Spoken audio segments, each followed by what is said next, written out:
World war 3 का खतरा तो हमेशा से ही रहेगा और इस खतरे को देखते हुए दुनिया के सीनियर पॉलिटिशियंस इस चीज का हल ढूंढ रहे हैं कि कैसे इस खतरे से बचा जा सकता है। और यहाँ पाकिस्तानी सीनियर पॉलिटिशियंस कमर की दर्द का इलाज करवाने के लिए थाईलैंड गए हुए हैं।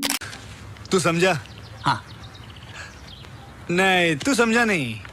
पाकिस्तान में सीनियर पॉलिटिशियंस का काम जोड़ तोड़ ही रह जाता है। अभी चौधरी शुजात को ही देख लें, ना तो इनकी आवाज ऐसी है कि ऑडियो लीक हो सकती है और ना ही इनकी सेहत ऐसी है कि वीडियो लीक हो सके, और फिर भी न्यू लाइसेंस बनाने में लगे हुए हैं ताकि इमरान खान की सियासत को कब्र में उतार सके।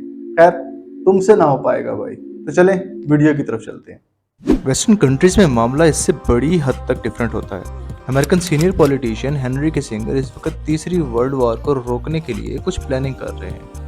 हेनरी किसिंगर, जिनकी एज अब 100 साल है, जर्मनी में 27 मई 1923 को पैदा हुए थे। उनकी फैमिली हिटलर के दौर में अमेरिका आकर आबाद हो गई, जहां अमेरिकन प्रेसिडेंट रिचर्ड निक्सन के पीरियड में Henry Kissinger secretary of state और नेशनल सिक्योरिटी एडवाइजर के तौर पर काम करते रहे। अपने पॉलिटिकल इन्फ्लुएंस की वजह से वियतनाम वॉर में सीजफायर करवाने में हेनरी किसिंगर का मेजर रोल था, जिसकी वजह से 1973 में उनको नोबेल प्राइज फॉर पीस भी मिला।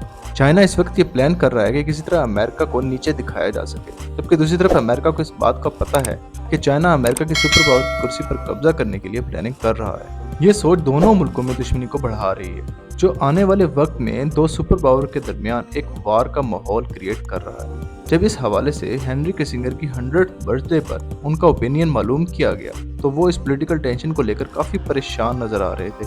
उनका कहना था कि दुनिया इस वक्त ग्रेट पावर कन्फ्रंटेशन के रास्ते पर चल रही है। अप्रैल के एंड में द इकोनॉमिस्ट ने हेनरी किसिंगर से अमेरिका चाइना रिलेशन के बारे में 8 घंटे तक बात की, जिसमें उनसे ये पूछा गया कि अमेरिका और चाइना के दरमियान बढ़ती हुई टेंशन और जंग के खतरे को कैसे रोका जा सकता है। द इकोनॉमिस्ट के साथ बात करते हुए मिस्टर किसिंगर चाइना और अमेरिका के बीच में टेक्नोलॉजी और इकोनॉमिक वॉर को लेकर बहुत परेशान थे। रशिया चाइना की सपोर्ट में सामने आ रहा है, जिसको लेकर यूरोप में जंग का खतरा बढ़ रहा है।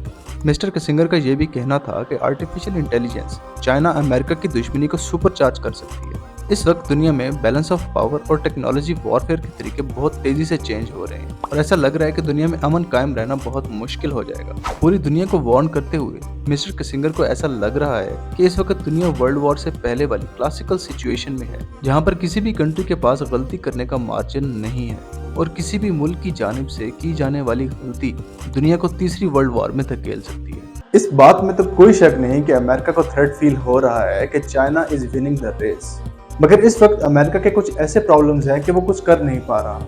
मगर रिटायर्ड और सीनियर पॉलिटिशियंस कुछ ऐसा हल निकालने में लगे हुए हैं कि अमेरिका और चाइना के दरमियान टेंशन को कम कर सके। माजी में हेनरी किसिंगर ने वियतनाम वार को रोकने में बहुत अहम किरदार अदा किया था और वो अब भी कोशिश कर रहे हैं कि चाइना और अमेरिका के दरमियान जो टेंशन है उसको कम किया जा सके। उनकी कुछ सजेशंस इस तरह से हैं।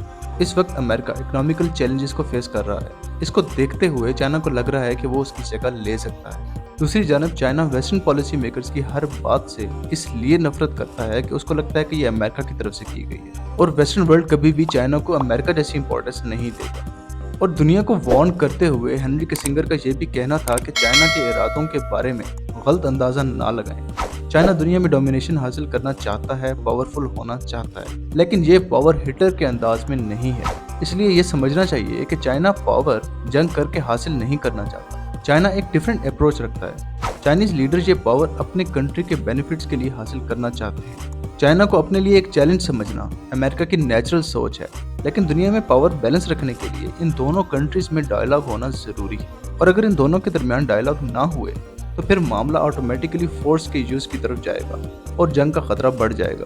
लेकिन उसके साथ साथ हेनरी किसिंगर का यह भी कहना था कि इन डायलॉग्स के सक्सेसफुल होने की गारंटी कोई नहीं दे सकता। चाइना और अमेरिका के दरमियान पावर के लिए टग ऑफ वॉर तो चल रही है, मगर उसके साथ साथ दोनों के दरमियान ताइवान एक ऐसी बोन ऑफ कंटेंशन है जो दुनिया को तीसरी वर्ल्ड वॉर की तरफ धकेल सकती है।